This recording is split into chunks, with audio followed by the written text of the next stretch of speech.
ಶ್ರೀಕೃಷ್ಣನ್ ಹೇಳವನೆ, ಈ ಸಮಯ ಕಳೆದೋಯ್ತದೆ ಅಂತ.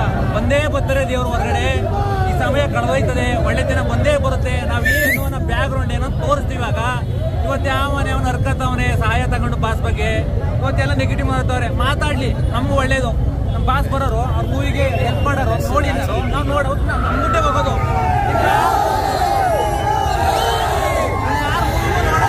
ಬರೋಣ ಮಾತ್ರ ನೋಡ್ತೀವಿ, ಬಾಸ್ ಹೊರಗಡೆ ಬಂದಾಗ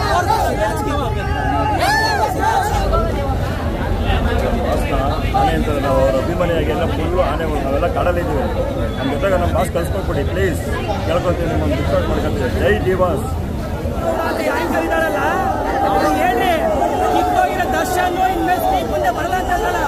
ಅವ್ರಿಗೆ ಹೇಳಿ ಬಂದು ನೋಡಕ್ಕೆ, ಅವ್ರ ಅಪ್ಪ ಬಂದು ಅಂತ ಹೇಳ್ರಿ. ರೋಸ್ ವಾಲ್ ಪೇಪರ್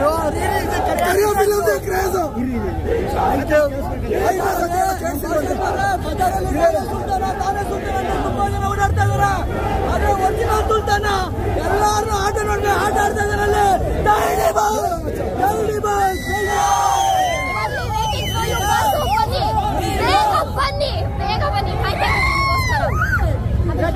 ಜೈ ಡಿ ಬಾಸ್. ನೋಡಿ, ಈ ವರ್ಷ ಅಲ್ಲ, ಇನ್ನು 100 ವರ್ಷ ಬಿಟ್ಟು ಸಿನಿಮಾ ಹಾಕಿ 100 ಡೇಸ್ ಪಕ್ಕ. ಈ ಕ್ರೇಜ್ ಯಾವತ್ತೂ ಕಮ್ಮಿ ಆಗಲ್ಲ, ಅಷ್ಟು ಚೆನ್ನಾಗಿದೆ. ಇವತ್ತಿಂದ ಕನ್ನಡ ಇಂಡಸ್ಟ್ರಿಗೆ ಡಿ ಬಾಸ್ ಫಿಲಂ ಬಂದಿರೋದ್ರಿಂದ ಕಳಂಕ ಹೋಯ್ತು. ಹಬ್ಬನೇ ಅಲ್ಲ ಸಿನಿಮಾಗಳಿಂದ. ಮಾಡ್ತಾ ಇದ್ದೇನು, ಪ್ರತಿಯೊಬ್ಬ ಬಡ ಕಲಾವಿದನ್ನ ಕೈ ಮೇಲೆ ಕೆತ್ತುತ್ತಾ ಇದ್ದಿದ್ದು ನಾವು ಅಭಿಮಾನಿಗಳು ಅಷ್ಟೇ. ಯಾವ ಸಿನಿಮಾ ಬಂದ್ರು ಎತ್ತೀವಿ. ನಿಜವಾಗ್ಲೂ ಬಾಸ್ ಹೊರಗಡೆ ಬಂದ್ಮೇಲೆ ಇಲ್ಲ, ಅದು ನೆಕ್ಸ್ಟ್ ಲೆವೆಲ್ ಹಬ್ಬ, ಬೇರೆ ಹಬ್ಬ. ಆ ಸಿನಿಮಾ ನೆಕ್ಸ್ಟ್ ಲೆವೆಲ್. ಸಂದೇಶ ಕೊಡೋಕೆ ಏನು ಇಷ್ಟಪಡ್ತೀವಿ ಅಂದರೆ, ಒಂದು ಕಾಫಿ ಕುಡಿದ್ರು ಸಿಗರೇಟ್ ಸೇರಿದ್ರು ಅವನು ಜೆರ್ಸಿ ಟೀ ಶರ್ಟ್ ಹಾಕೊಂಡು ಅವರು ಮಾತಾಡಿದ್ರು. ಬಟ್ ಅದರಲ್ಲಿರುವಂಥ ಇನ್ವಾಲ್ಡು ನಂಬರು ನಮಗೂ ಗೊತ್ತಾಗಲ್ಲ. ಅದ್ರ ಬಗ್ಗೆ ನ್ಯೂಸ್ ಮಾಡಬಾರ್ದು. ಮೊನ್ನೆ ಗಾಂಜಾ ಕೇಸ್ ಐತಿ, ಏನು ಮಾಡಿದ್ರು? ಬರೀ ಅವ್ನು ಸಿಂಬಲ್ ಕೊಟ್ಟವ್ರೆ, ಅಭಿಮಾನಿಗಳು ಕೆಲಸ ಇಲ್ವಾ? ಇವ್ರು ಏನು ಮಾಡ್ತಾರೆ? ಮಾತದು ದರ್ಶನ್ ಎಲ್ಲ ಟಿ ಆಪಿ ಊಟ ಬೇಕು, ತಿನ್ಬೇಕು, ಉಣ್ಬೇಕು, ಅದಕ್ಕೆ ತಗೊಳ್ಳೋದು. ಆಚೆ ಬಂದಲ್ಲಿ ಇನ್ನೂ ಹಬ್ಬನೇ ಮೇಡಮ್.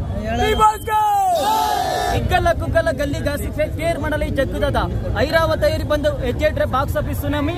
ಅದ್ರ ಮುಂದೆ ನಿಂತಿದೆ ಡೆವಿಲ್. ಅಪ್ಪ ಪಕ್ಕ ಮಾಡ್ತೀವಿ ಡಿ ಬಾಸ್ಗೆ. ಕಾಗೆ ಬಂದ್ರೆ 3 ತಿಂಗಳು ಮನೆ ಬಿಡಬೇಕು. ಡಿ ಬಾಸ್ ಹುಡುಗರು ಎಂಟ್ರಿ ಕೊಟ್ರೆ ದುಶ್ಮನ್ ದುನಿಯಾನೇ ಬಿಡಬೇಕು. ಜೈ ಡಿ ಬಾಸ್. ಬಾಸ್ ಮೂವಿ ಮಾತ್ರ ಮಸ್ತಾಗೈತೆ. ಡೆವಿಲ್ ಬರ್ಲಿ, ತೋರಿಸ್ತೀವಿ ಏನಂತ. Boss boss